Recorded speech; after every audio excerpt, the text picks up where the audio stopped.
Broadcasting live from atop the Rocky Mountains, the crossroads of the West. You are listening to the Liberty RoundTable Radio Talk Show.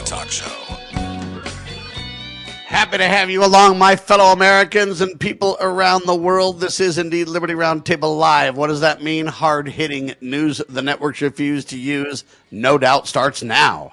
This is the broadcast for November the 4th in the year of our Lord, 2025, promoting God, family, and country, protecting life, liberty, and property, and doing so in the traditions of our founding fathers. As you know, we reject revolution unless it's a Jesus revolution. Then we're in because we follow the Prince of Peace. Hard-hitting talk, ladies and gentlemen. We got a lot of stuff to cover. How about your news, for one? How about Warhawk Down? How about the Trump administration battling with judges once again? When are judges going to be impeached, I may ask? The list goes on and on. Charlie Kirk, Erica Kirk, immigrant households, all on food stamps. I mean, we got a lot to talk about. Our dear friend and guest today, Sam Anthony, CEO and president of Nico Ventures, Inc., also known as yournews.com. Invest in your news. Become a citizen journalist today. Sam Anthony, welcome back, sir. Sam, how are you? Good to see you. I'm doing fantastic. Since we talked last time, we've turned our radio show into a TV show. We've been working on it for quite a bit. It's difficult when you're in radio for 30 years, then everybody's like, do TV. Now you got blind people on TV, Sam. What do you say to that? There you go. Look, I mean, I think it's important because now you're multimedia, right? There you go. And so it's very interesting. The world demands video, so we're doing it. And, I believe that I might be able to do video better than 90% of the folks out there because, you know what? They don't tell the tale of truth is the problem, Sam. And the reason that I want you on with me is because your news allows truth tellers to be published. It's huge.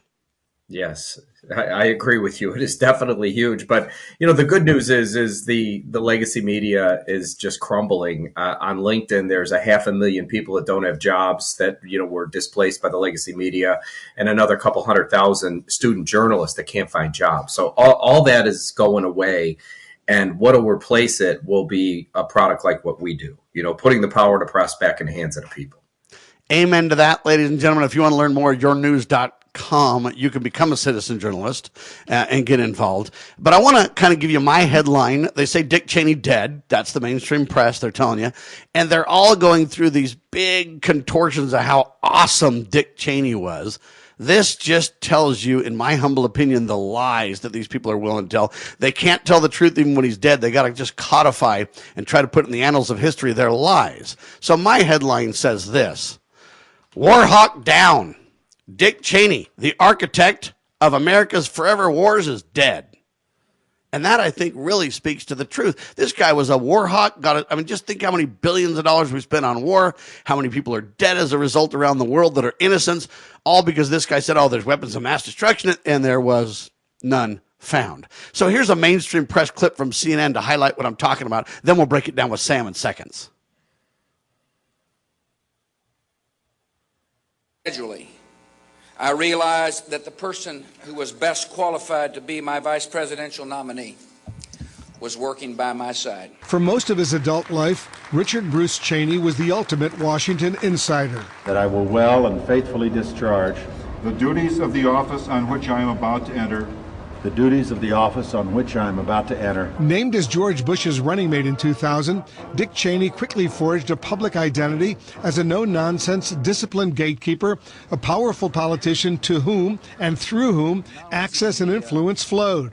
But his appearance at the very highest levels of government was by no means his first time in the national spotlight. He began his public service career in the Nixon administration, working in several White House jobs dealing with the economy. After President Nixon resigned because of Watergate, Cheney worked for the new president, Gerald Ford, eventually becoming his chief of staff. When that 29-month presidency ended, Cheney returned to the land he loved, to his home in Wyoming. But it was a very short stay. Elected as the state's only member of the House of Representatives, Cheney returned to the Capitol and served for a decade in Congress. He was in the Republican leadership hierarchy anyway, that's enough. when the first President Bush chose him to be his Secretary of Defense. You can go ahead and stop that. So that's kind of what I'm talking about. This deal, they act like this guy's just been a rock star. He started out in a big scandal with Nixon. Warhawk Down. The guy promoted war everywhere he went. He lied. George Bush kind of went into hiding. Dick Cheney took over in the, quote, war room or whatever you want to say when 9/11. I mean, all this kind of stuff was going on. I don't even know how to respond to this except for they make you believe this guy was a hero, Sam Anthony, and I say he was not. He didn't follow the Constitution at all. Yeah. And so first of all, this is the legacy media we're talking about. So these are their people. These are the people that they've always backed. They're not going to talk bad about them. I mean, think about what would happen if Trump passed away. I mean, the only thing they would be saying is good riddance. This guy was a convicted felon. He was a criminal. He did nothing good for the country. So, then you take somebody that, like you said, didn't follow the Constitution, didn't see a war he didn't want to get involved with. I mean, it's hypocritical, but at the end of the day, as I keep saying, all of this eventually is going to go away. This is just par for the course with legacy media. Sam. Warhawk Down is what I like to say. Hopefully we'll have less war as a result. Hopefully we'll understand, folks, that, look, he swore an oath to the Constitution to protect us from enemies, foreign and domestic, which means he must obey the Constitution. Every war he got us in, none of them were declared wars. None of them really had congressional approval. Even the congressmen and senators that kind of voted for what they thought was the truth kind of came back after the fact and said, yeah, if I would have known what the truth really was, I would have voted against it. They were all really betrayed into a non-declared war with Dick Cheney at the helm is really what happened, Sam. Yeah, you're talking about, the Gulf War. You're talking about Saddam Hussein, weapons of mass destruction. Exactly. Okay, so, and God, how long ago was that? 30 years ago? I mean, yes, sir. It was a long time ago. As I remember it, I mean, they painted Saddam Hussein as some evil dictator who had these weapons of mass destruction and was eventually going to use them to go after the United States. And then they had intel that was all BS that they came up with. The sad part, it was obviously all manufactured, so they never found any of it. But this is what they used to get the Congress to go after them. And this was, if I recall correctly, was this right after 9/11? Yeah. Yeah, it was right after. So all of a sudden, it was this whole patriotic thing. And next thing you know, there's the evil villain, because if we don't stop this now, they're going to come after us. And, you got to wonder what goes on behind the scenes, Sam, because what would since they really knew the man had no weapons of mass destruction, who was profiting from all this? Like, what back deals did he the military-industrial complex, for sure, enriched who knows who. The only way to know, really, is to demand accountability and follow the money, Sam. You're spot on. Well, yeah. I mean, he was Halliburton, right? That was oil. Yes, he was. Yeah, so, I mean, I'm sure the oil companies made a fortune off of that, too, right? Because, as I recall, the Halliburton was the one that got the contract to go in there in the oil fields with Saddam Hussein. I don't think they even farmed it out or had any open bids for any of that stuff. I remember that was something because he was the vice president. So whatever it was, Halliburton got carte blanche for it. And Halliburton profited from this. Yeah. So, and the problem is we need to follow the money, number one, but they want you to believe this guy was awesome. I say he was a war criminal, though. Everything he did was against our laws, the supreme law of our land. Everything he did was without fact or evidence. The media loves to run around and say, without evidence, this and that. And hey, without evidence, they claimed there were weapons of mass destruction. And when we went in there, the fact is we didn't find any. He flat out lied. No, they had intel that suggested that he did have weapons of mass destruction, and this is what he based it on. Look, I get it. Okay, it was all lies, the whole thing. It was all fabricated to be able to go in there. And what was the real intent? Because it wasn't to save America. It was there to steal the guy's oil. Let's call it. It was there to steal the guy's oil. I believe it was also there, though, because the military-industrial complex backed by the bankers demand massive profits. And it's a way for them to just distribute massive wealth without scrutiny, as far as I can tell, as well. Yeah, at the expense of the American people in this case, because how long did those wars go on? 20 plus years, right? We're talking about the whole Afghanistan thing came in after that. I mean, it lasted forever. These are just wars into perpetuity. So that was the era that we were in before. And thank God we're out of it. right? And hopefully we can be smart enough to back away from a lot of these wars that seem to threaten us on every turn now, too. I hope we can just avoid the propaganda and realize that the best way for us to go forward is with a humble foreign policy, George Washington-esque, Ron Paul-esque, whoever you want to point to for this. That's where we need to head. Anyway, I don't know if I should write the headline that just says Dick's dead. Or you could say the Dick is dead. I'm just saying. It gets kind of crazy, but I'm making a point that's really vital, though. We need to tell the truth about who this guy was. He was not really a friend of America. He was an opportunist, and it's a tragic tale. All right, when we come back, Trump administration in the news, being forced by judges once again. The judges, in my humble opinion, ought to be impeached. We'll talk about it with Sam Anthony. He's the president and founder of yournews.com. Become a citizen journalist today.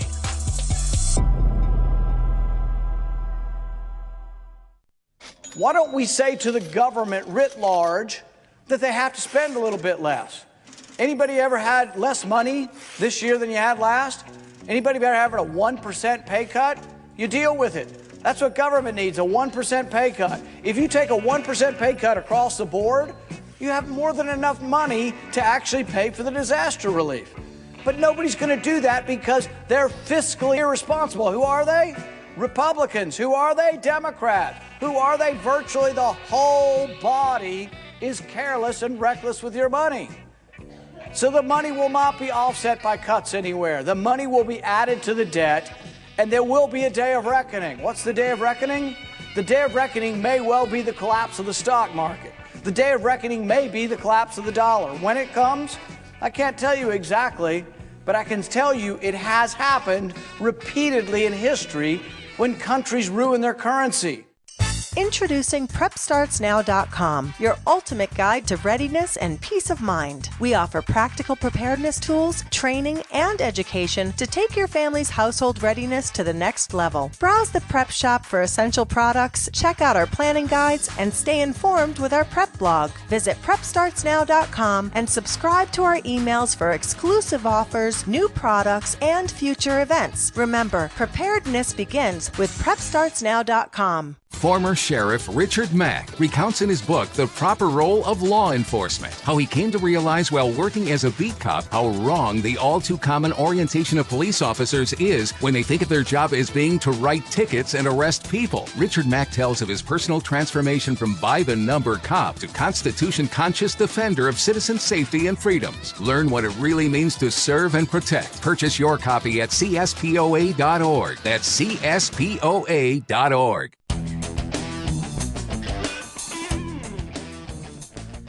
Just when you think we can absolutely get rid of a government program, you find out not so fast. So SNAP, the food assistance, food stamp program, we thought was going to be dead, DOA, because the government shut down. But of course, government doesn't really shut down, folks. It just makes life hard for you and me, and they play games. But they told you it was going to shut down. The world was ending, Chicken Little, the sky is falling. But now the Trump administration announced that it will use emergency funds from the U.S. Department of Agriculture to partially fund SNAP benefits through November. About $4.65 billion from the USDA's contingency reserves. That's about 50% of the normal stipend that it costs to fund this behemoth government welfare program, supporting 42 million people. How many of them are Americans is the question, but think about that. $8 to $9 billion a month, $100 billion a year to fund this government behemoth handout program. An additional $650 million, I guess, is available or allocated for local, state level administrative support, not to mention U.S. territories and the like. Despite this intervention, the future of SNAP benefits, they say, remains uncertain. I don't think so. I think they'll fund it for sure. There's no way they'll shut it down like they need to. It's kind of like how they told us they'd get rid of the education department. Not happening. This move, they say, comes after legal pressure from federal judges in Massachusetts, Rhode Island, two whacked out liberal states there, compelling the USDA to use its emergency funds. However, officials say this is a temporary fix and not a sustainable long-term solution. Well, all these government programs are not sustainable long-term, so there you go. But I find this very interesting. You got a battle now between Trump and the judges and we're spending ourselves into oblivion, and Doge doesn't seem to be able to stop it, Sam. Well, first of all, they've had these people on SNAP for so many years, they're dependent on it. Okay. So, these programs to me all exist for one reason. It's basically to buy votes. And so over the course of all these years, you had, years ago, you had nonprofits that were set up specifically to take care of people that were in need. And it was through wealthy people who donated. The government took that over. They created this massive bureaucracy where only a portion of it goes to those people, which should have never happened. And now we're in the mess we're in today. So, I understand that there are people out there that have become dependent on this and need it. What I would like to know is, Sam, you've probably seen they had a breakdown of how many people from each country were actually getting percentage wise. And I'm going to make this up because I don't remember exactly what it was. There were so many Afghanis that were here, like 46% of them were receiving SNAP funds. What I want to know is, what is the percentage of the whole pool of people that are illegal immigrants that are getting these funds? I don't know if anybody's come up with that number yet. I know that the USDA is working on it because they asked for all the information from all the states as to what people are getting these things and, the SNAP funds, and 26 states sent them over all the information, and the rest of the liberal states sued them because they don't want to give them the information. I mean, it's just cuckoo for Cocoa Puffs. And the comical part is none of the citizens in those states would want to give these illegals any of this money, but they just don't care. And they don't have the ability to do anything about it. Like me, my hands are tied. I can report on it and get frustrated and tell you the truth and all that. But, what do we do? Trump trying to do right. But unless you impeach some of these activist judges that pretend they can make law, not interpret law from the bench, until you impeach those clowns, it's going to be this way. And Trump's going to get stymied at every turn. This is a yournews.com headline, ladies and gentlemen. Analysis reveals that nearly half of immigrant households with young children rely on food stamps. Okay, now nearly half. Here's the problem. According to Tom Holman and company, our dear friend over there, we have no idea how many illegals are in the country because they didn't keep track. We have no idea. We just literally, brought them in at the border, let them go on their own recognizances, and hey, they just run around, do whatever. We don't have any idea how many that really is.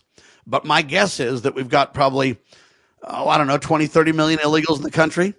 And if they say half of those folks are on food stamps, they've got to be able to back into a number at some point. But what, 5, 10, 15, 20 million? At least probably a quarter of the food stamp recipients are illegals at this point. That's a wild guess because we don't have facts, but I'm just telling you the number is significant, Sam. I would say it's higher. I do. You're probably right. I'm being conservative on purpose. Being conservative. Right. Remember, they all came in and they were all getting, free housing and free food stamps, free cell phones, free everything. So they have baby hospital stays. Exactly. I mean, this is one big massive giveaway of the taxpayer money to buy more votes. I mean, this was the Democrats' dream because they figured out that the people here, the citizens, are onto their scheme. They need to bring in new citizens. You make them citizens and allow them to vote. And the only way to do that is you need to show them how good you are to them. So Sam, I honestly think that I do believe that they're going to lose. These states that are suing the Trump administration, they're all going to lose. If I'm picking up the tab, if I'm the federal picking up the tab for your people, show me who the hell I'm giving it to. That's a fair point, a fair question, and that's part of the problem is that, hey, when Doge and Trump tries to dig in, they get nothing but whacked out lawfare, and they've got to just contend with that. And I'm telling you, until you start impeaching judges and tossing some of these clowns in prison, you're not going to gain a whole lot of ground. They're just going to continue to run interference. They have plenty of money. They've been at this for decades. They know how to hide the money. They know how to hide the goods and the details and bury it and all kinds of things. I mean, it's out of control, ladies and gentlemen. Anyway, there you have that. Thought I'd bring that to your attention. And I really appreciate your news bringing the details that, hey, half of them are illegals. Meaning that, hey, half the illegals in the country are on food stamps. The question is, what do the other half do? They don't need food stamps because they just rob houses? I mean, what percentage is involved in this, either do nothing, receive a handout, and or criminal activity is the real question, right, Sam? Honestly, I think it's most of them are getting it. Okay, I really do. You came in. This is the reason they were coming in. Here's your place you're going to stay. Here's your food stamps. Here's your check from the government every month. I think most of them are getting it. I think they're weeding them out. You know, you have a ton of red states that are all going through trying to figure out who's legal, who's not legal. Eventually, they'll weed all that stuff out, Sam. Just remember this. I understand we have lawfare. That's the way the Democrats work. They're a criminal organization.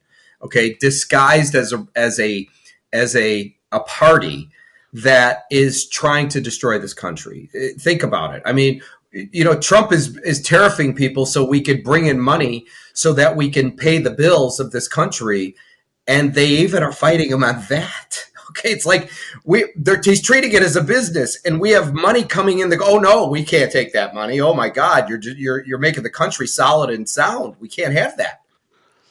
Then you got to ask the question. I don't know if the illegals in Hispanic, if they call Joe Biden Jose or what they call him, you know, but they're like, hey, Jose says the getting's good. Go north, young man.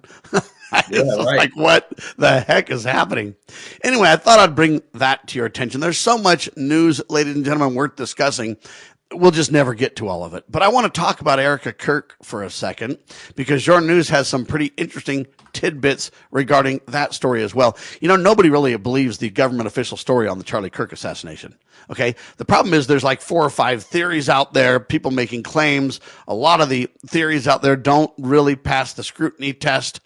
The problem is that, you know, investigations usually narrow in scope over time, ladies and gentlemen. The more facts you get, the more timeline you build, the more, you know, evidence you chronicle or categorize and document, it gets more narrow. This case just seems to get more broad every time we turn around. And that's what tells me that professionals did this, and they don't want you to ever get the answer. It'll be the JFK of our time, so to speak. You know, whatever happened, who knows, grassy knoll, single bullet theory. It's just kind of like that, and I think it's by design. But Erica Kirk now is demanding transparency. She calls for cameras in the courtroom for her husband's, they say, alleged assassination. I don't know that we can call it alleged. Some say he's still alive, Sam, so I guess it is alleged. Yournews.com has this. I agree with her. Let's have cameras in the courtroom. That'd be an interesting reality TV show, wouldn't it, sir? I couldn't agree more. I think the public wants to see this. They want to know.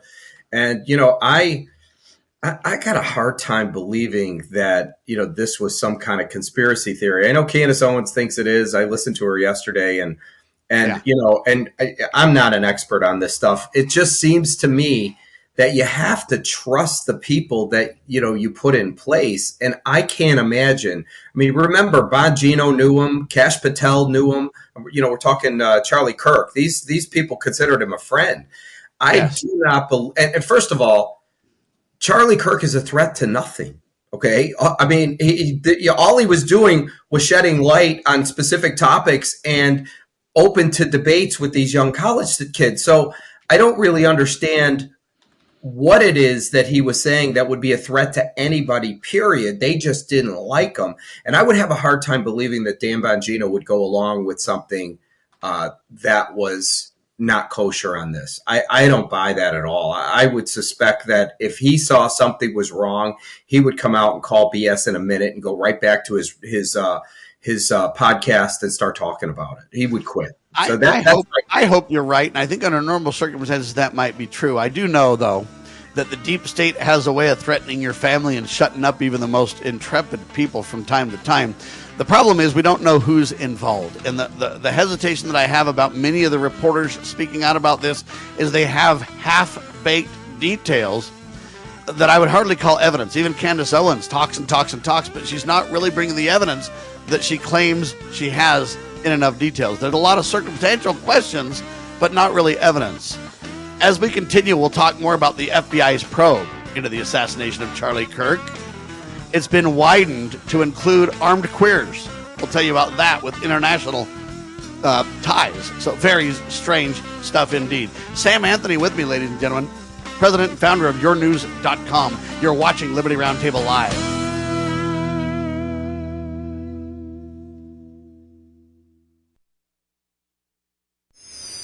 How would you like to help this program reach more people and earn silver at the same time? Call or text 801-669-2211 for complete details. Breaking news this hour from Town Hall. I'm Rich Thomason. Former Vice President Cheney has died at the age of 84. Cheney served as vice president during both of George W. Bush's administrations and is viewed as one of the most influential and powerful number twos in White House history. Before becoming VP, Cheney had a long political career as a Republican in Washington, where he was a member of Congress, a White House chief of staff, and Secretary of Defense. His family says Cheney died Monday night due to complications of pneumonia and cardiac and vascular disease. Greg Clugston, Washington. It's Election Day for voters in New Jersey and Virginia, where they're choosing governors, and in New York City. There's a closely watched mayoral race. President Trump, who says he is no fan of independent mayoral candidate Andrew Cuomo, has endorsed the former governor, adding that Democrat socialist Zoran Mamdani is actually a communist. Republican Curtis Sliwa hanging in there, although Mr. Trump says that a vote for him would actually be a vote for Mamdani. Complying with the courts, the Trump administration will partially fund federal food aid, the so-called SNAP program, despite the ongoing government shutdown. 2 federal judges ruled last week that the government was required to keep the program running, but both rulings gave the administration leeway to either pay for the program entirely or partially. The process of loading SNAP cards, which involves steps by state and federal government agencies and vendors, can take up to 2 weeks in some states. The average monthly benefit is usually about $190 per person. That amount will now be reduced. I'm Lisa Dwyer. Despite a surge of flight delays and cancellations caused by the government shutdown, Transportation Secretary Sean Duffy says that air travel does remain safe. On Wall Street this morning, stocks are sharply lower, the Dow down 218. More on these stories, townhall.com.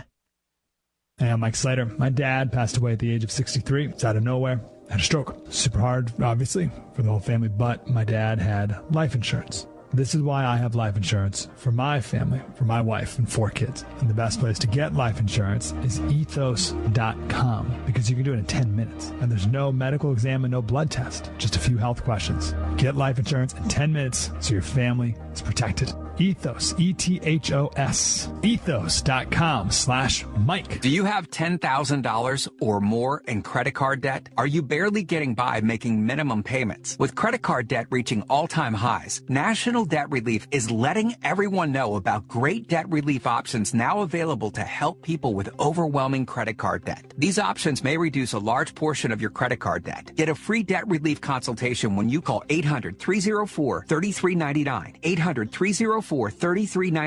That's 800-304-3399. Get ready to be part of something incredible. We're breaking barriers and delivering the powerful stories that mainstream media won't touch. Your support is what fuels our mission to revolutionize journalism and bring you the truth. Join our passionate community of changemakers by donating at libertynewsradio.com today. Together, we're creating the future of news. Do you know what is great about America? Ask an Immigrant. Ask an Immigrant is a new podcast dedicated to helping Americans, especially our youth, value, appreciate, and be grateful for the freedoms we have here in America. Join host Lydia Wallace-Nuttall as she interviews immigrants from around the world to discover their inspiring personal stories about why they came to America. To learn more about why America is the most prosperous, greatest country in the world, download the Loving Liberty app or go to lovingliberty.net. Attention collectors and savvy investors. We are excited to announce a momentous evolution in our journey. Introducing Free Water Coin Company, formerly known as Rust Coin and Gift. This rebranding takes us back to the very roots of where it all began. Free Water, Oregon. It's a tribute to the legacy of Al Rust and a celebration of 3 generations of dedication to excellence in the world of coins and precious gifts. Al, Brian, and Jake Rust standing strong through 64 years of service. Discover a world of exceptional service at Free Water Coin Company, your premier destination for genuine, honest money and precious gifts. Under Brian's expert guidance, Freewater Coin Company, building on the legacy of Rust Coin and Gift, continues its tradition of trust and excellence. Visit us at our Provo, Utah location. Explore our treasures online at freewatercoinco.com or call us at 801-377-1574. Freewater Coin Company, where your future is built one honest coin at a time.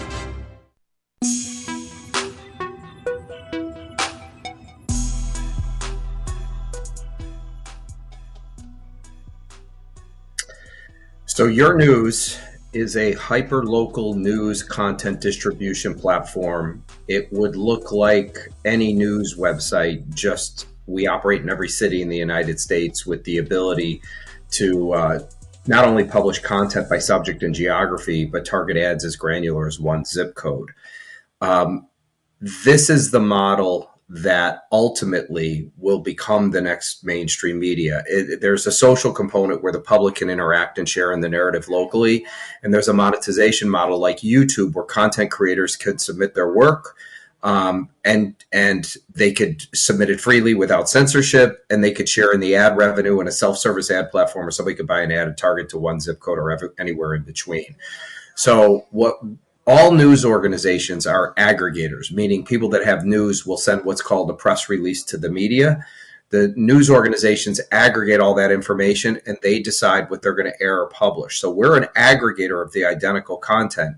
We just have the ability to print it all because there's no cost, and we can organize it by subject and geography. So I can make a story appear in a city, like somebody's Little League game would be in the sports section in one city. If it was the city council meeting, it would be in the politics section in that city. We could make a story appear in a market, which are defined by television DMAs. So obviously the high school football game would be sports news for a market. And then certainly the Monday Night Football game will be sports news, but it gets distributed nationally. So we're an aggregator with massive scale. And what we're doing is bringing all the country's information under one umbrella and creating one uniform media. Ultimately, the legacy media's demise has left literally hundreds of thousands of people without work. And what I envision is the future of news being a hyper-local news platform with a social component where we the people can contribute to the narrative. So in essence, we're putting the power of the press back in the hands of the people where it belongs. This model is very similar to YouTube. So everybody understands YouTube. With YouTube, you don't need to have a broadcast journalism degree and, open up a YouTube account. Anybody can. And you're a broadcaster, and you're either going to sink or swim, one or the other. It's the content, based on your content and how much the people like you, the marketplace decides. And what YouTube does is it provides technology where anybody can be a broadcaster. What we do is we provide technology where anybody can become a local news reporter. And you could take somebody that's a soccer mom, never's been in the news business in her life, but believes that, goes to all the city council meetings, school board meetings, a high school football game, and says, you know what, I'm going to go there and report on this. And I know everybody in the community, I'm going to start sharing with them. And that's your next news reporter. So it's what we do is we do exactly what YouTube does in the broadcast industry for journalism. And what will ultimately end up happening is, as the legacy media falters, all the content creators are going to become their own brands, just like on YouTube, and they're the ones that have to build their own. Please get a hold of Sam if you haven't already. For distribution and monetization. This will be the next mainstream media. You know what, Sam? I think you're right. I apologize. I'm just on the phone now. Computer crash. People just have patience. Anyway, life happens, I guess. Live talk radio, live video, things happen. But I think you're right about this. And I think that you look at, say, Joe Rogan or Tucker Carlson or any of these big people, and every one of them, Charlie Kirk being one of them, by the way, and he still has his show now on Salem, even though others are filling in for him and all that kind of stuff. But these people have bigger audiences than the mainstream press ever had, Sam. Yeah, I'll tell you why. It's because when you're on a network like CNN or Fox or MSNBC or ABC, it's self-contained. So the only viewers you're ever going to get are going to be the ones that are watching those. And Sam, I think I've said it before, but the The average age of people watching cable news is over, I think it's probably now 73 years old, right? And nobody's following up behind them. So you had Adweek's numbers came out. I remember first quarter, there was 500,000 people between the age demographic of 25 and 54 that watched network TV over a 3-month time frame. That was it. So back in 1990, there was 4 options for network news, right? So they literally controlled half of the country. Today, there's, tens of millions. I think YouTube has 50 million, content creators, right? So you have all these different options. Then you have Spotify, you have Facebook, you have all these different places where content creators can build an audience. And so people just have more choices. So the younger generation is not tuning into the network television stations, and think of the cost involved to produce. We'll use something like Fox News, the 5. I mean, somebody told me that Greg Gutfeld makes $31 million a year. We'll break that down to a Monday, and the other 4 making the millions too. I mean, it probably costs them $400,000 for just that show that airs for whatever it is, an hour. So the internet, you and I, to produce this show is far less than $400,000. Okay, far less. So that's what you're competing against. Think of me. You could get the Monday Night Football game anywhere. I certainly have it, right? But if I had 10 million people read that article, my cost in that article is less than $1. That's what they're competing against versus printing 1 million newspapers and delivering them. You see what I mean? Whether it's printing 1 million newspapers at big expense, then the second question is, hey, not only when you print them, what are you going to do about them, right? You've got to distribute them somehow. There's a big cost to get that done. So online has been shutting down print news forever. But even radio talk show hosts, Rush Limbaugh used to make, $30 million a year? And I'm not downing Rush necessarily, but I'm making a point that, hey, you got all these people, you pay them so much money, it's flat out not sustainable. Now, I get it if they make $500,000, if they're really successful and capable, or $1 million or something, but $20 million, and then even when they let people go like Tucker Carlson, they've got contracts. Tucker Carlson basically is kind of kicking back saying, okay, you guys don't want me on the air or you don't want me on the air, that's fine, but you're still going to pay the piper because it's in my contract. They're paying and they don't even make content in many of these cases when they get sideways with some of these hosts. And so I look at it and say, look, the new media has taken center stage. I've been saying it literally since like 96, people. The new media has taken center stage. They cannot stop it. There's no way they can change the game or do anything about it. And it's just going to get more and more in our favor every day. I don't know if they even realize the writing's on the wall, though. They act like they're sustainable. When people say, oh, what are you going to do now? They could bring in somebody that's much more talented, that has more of a truth-telling viewpoint, and they could become relevant in the news. Guys like me would not be willing to work for them if they control what I say. But if they let me say what I want and pay me $1 million, I might give them a venue or an opportunity. And so I look at that and I go, there's plenty of people ready to fill that gap. And that's where your news comes in. Yeah. Remember, there's very few opportunities where, like, if you invested in, the automobile, right, in the beginning, that would ultimately replace the horse and buggy. If you invested in, the telephone, that ultimately replaced the telegraph, right? There's always a product that replaces something else. And so the main websites that get the biggest traffic are what? They're all the ones that have, millions of content creators. X, which has 600 million content creators. Facebook has 2 billion. You have YouTube. What else is out there? TikTok, Instagram. The point is, anytime you have mass participation, it drives literally millions of people. So the problem that the legacy media faces is they don't allow public participation. It's not what they do. It's all a closed environment. They'll let you know what the news is.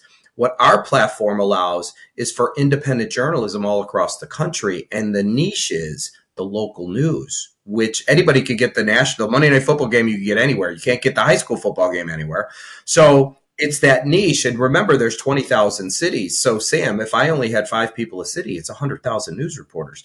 And that is nowhere near enough, because if you look at all my categories, I mean, you could have people that just do faith-based stuff, people that just do home and garden, people that just do travel-related stuff, people that are food critics, theater critics, movie critics, people that I have people that just do auto racing. Right? It's tech news breakdown. I'm a technical guy and do technology show and stuff. So you got tech news. You've got, and the interesting thing is this local national blend. When I go to my yournews.com page, it says American Fork, Utah on the top, which is where I live. So it's got that local, but it's also got a blend with the national reality. And so in one spot, I can basically see it all.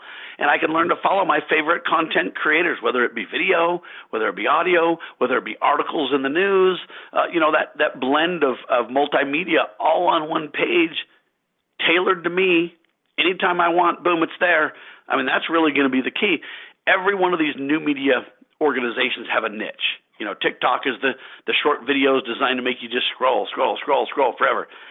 Your shtick is, hey, professional people vetting the news, bringing it to the table. You guys become the final approval editor. In other words, hey, let's make sure they've dotted all the I's, crossed all the T's, so it becomes credible. All mixed together. We'll take a quick pause, ladies and gentlemen. Sam Anthony's with me. I think my computer might be dead forever, and I'll have to get a new computer. How's that for just, live radio and TV, huh? All right, hang tight. We got a whole lot more news the network refuse to use straight ahead. You're watching and listening to Liberty Roundtable Live.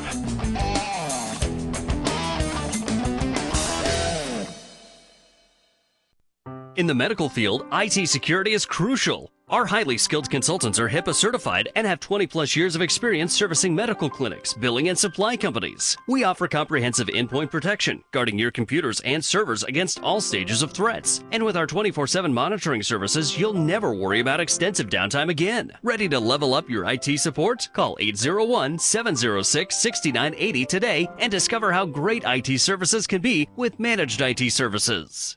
Experience the untamed spirit of the American West with Range Magazine. Each issue is a visual journey featuring award-winning photography and compelling stories that capture the heart of ranching and rural life. Stay informed on the challenges and triumphs of those who live and work on the land. Subscribe today and receive quarterly editions delivered to your doorstep, and join a community that cherishes the enduring legacy of the Western frontier. Visit rangemagazine.com to subscribe. You know where the solution can be found, Mr. President? In churches, in wedding chapels, in maternity wards across the country and around the world. More babies will mean forward-looking adults, the sort we need to tackle long-term, large-scale problems. American babies in particular are likely going to be wealthier, better educated, and more conservation-minded than children raised in still industrializing countries. As economist Tyler Cowen recently wrote, quote, "By having more children, you're making your nation more populous, thus boosting its capacity to solve climate change. The planet does not need for us to think globally and act locally so much as it needs us to think family and act personally. The solution to so many of our problems, at all times and in all places, is to fall in love, get married, and have some kids."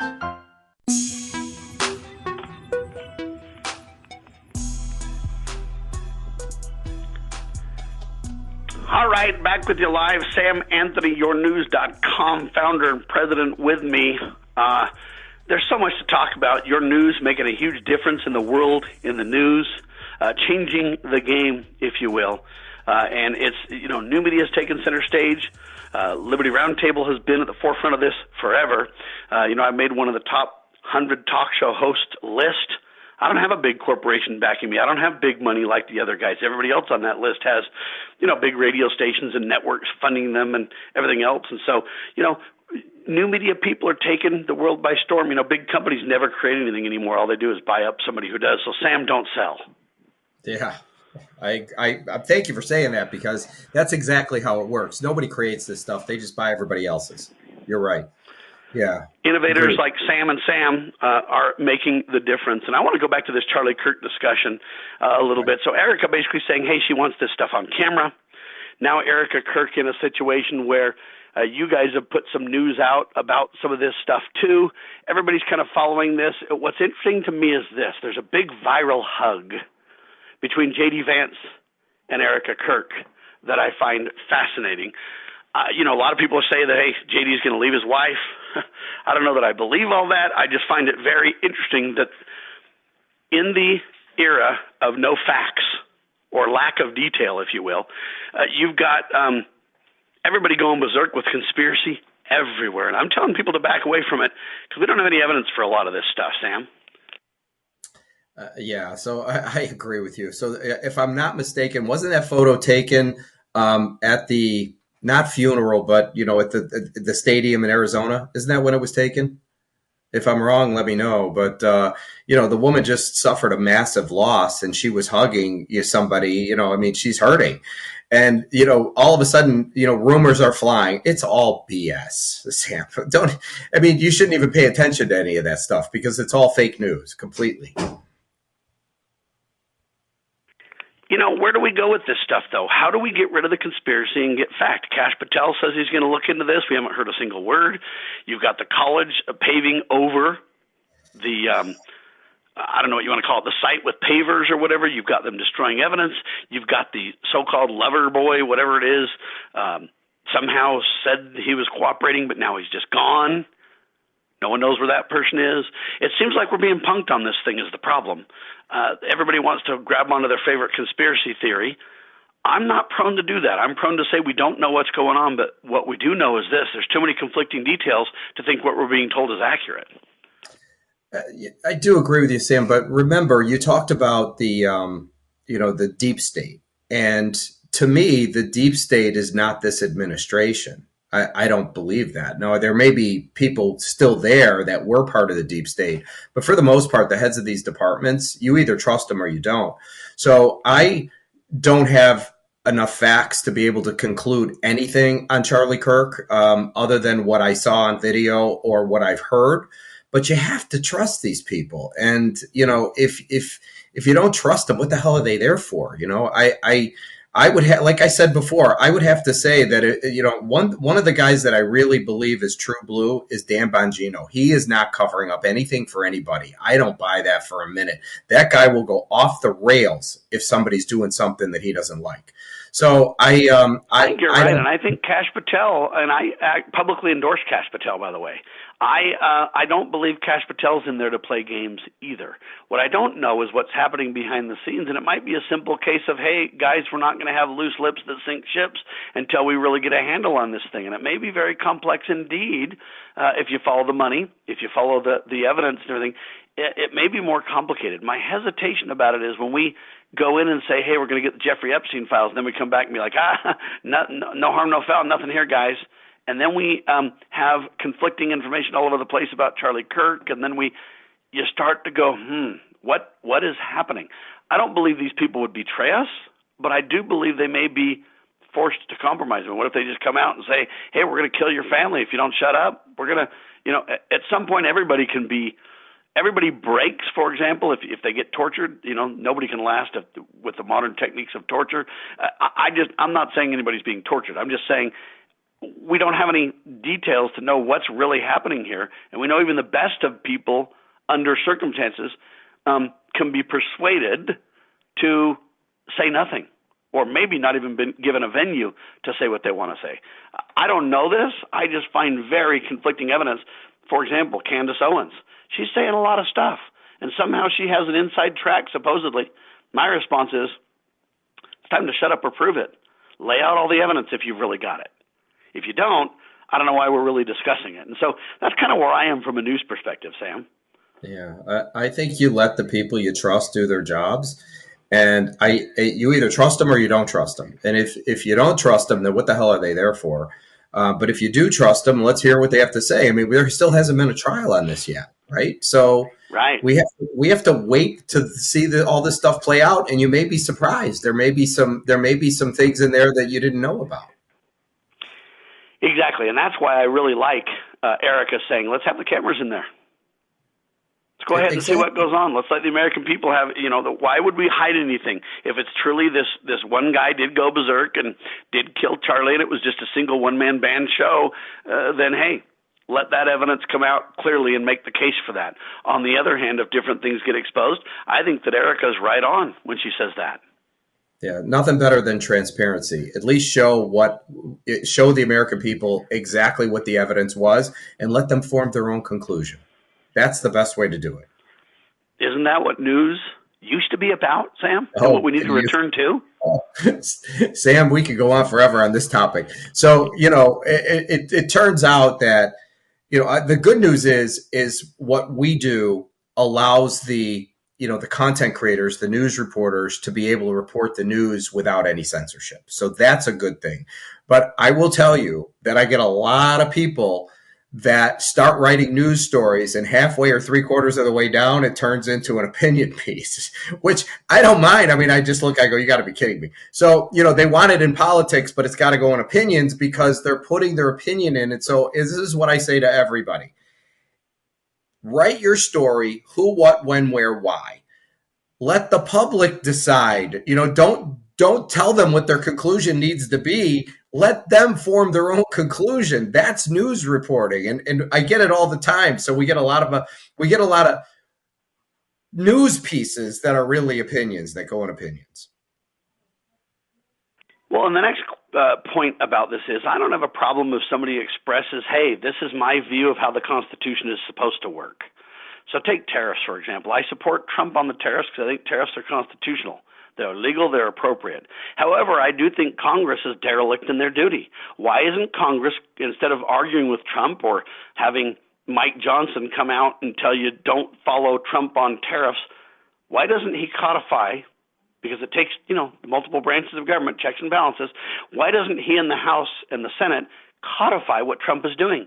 Then it would be perfectly legal and appropriate. The only reason that it's not right now is Trump doesn't have a Congress that backs him. They have a lot of talk, but it's been a do-nothing Congress. They've literally been home for a couple of months now, this congressional session.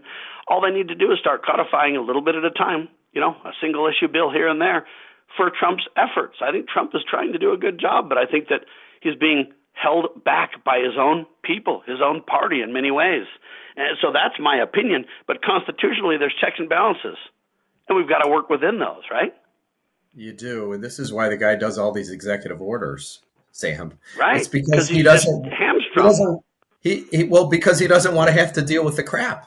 Okay. So executive order, I already know I could do this. I'm just going to do it. I'm not asking your opinion because you're not smart enough to answer. And what he's doing is disrupting the status quo because these people are not, this is just my opinion. Okay. So these people are not here for the American people. They went in expecting to do something, figured out that they're not going to get anything done, and turned out that all they're trying to do now is just enrich themselves because they can't get past everybody. And I'm not saying that's 100% of them, but it certainly is a lot of them. And so what Trump's tired of is he's tired of having to go through that stuff. So now it's just executive order this, we're doing this, I'm not asking you. Look at the drug boats, okay? Do you hear Rand Paul saying, how do we know if they really are Trump doesn't care. You have if he has intel that says that's a drug boat, and by the way, there's no fishing boats that do 50 freaking miles an hour and are in the middle of the ocean coming across. There's no outriggers, there's no fishing gear, there's no nothing. So he's stopping them, and he's doing it because if he has to go through Congress, none of that stuff's ever going to get done. Unfortunately, it's reality, but see, Congress could take their constitutional responsibilities and they could back President Trump with, there's mark and reprisal, there's all kinds of details that relate to threats to the United States that may not be, full-blown war discussions. They have a lot of opportunities they can hire private contractors to take care of some of it. But see, Congress needs to not be derelict in their duty. They need to come back and codify and back. If there's a real threat, hey, let's give them the intel and have them vote. And I want to know up and down vote who's for what, right? Just take the air traffic controllers to make the point. Why don't we have a single bill that says it says this: we will fund the air traffic controllers while we work on the government shutdown crisis. They're being funded going forward now. We appropriate the money to do so. Then you could see who's really for it and not. It's not political. It's let's keep the transportation of America rolling. Let's keep the economy going. Let's everybody should be aboard for that, right? I would agree. I don't know the ins and outs of politics there on Capitol Hill of whether they're allowed to be able to do something like that or not, but that makes logical sense. My guess would be that in order to do something like that, you need to have the money flowing, which means you need to have government open. That's the issue. Sam Anthony, ladies and gentlemen, president and founder of yournews.com. Thank you so much, my friend. We'll have you back soon. Sorry for the technical difficulties. We love you. We'll keep supporting you, and we'll have you back, my friend. Thank you, Sam. I'm Sam Bushman with Sam Anthony, ladies and gentlemen, syndicated by the Loving Liberty Radio Networks, lovingliberty.net. Spread the word, share the love, and God save the Republic of the United States of America.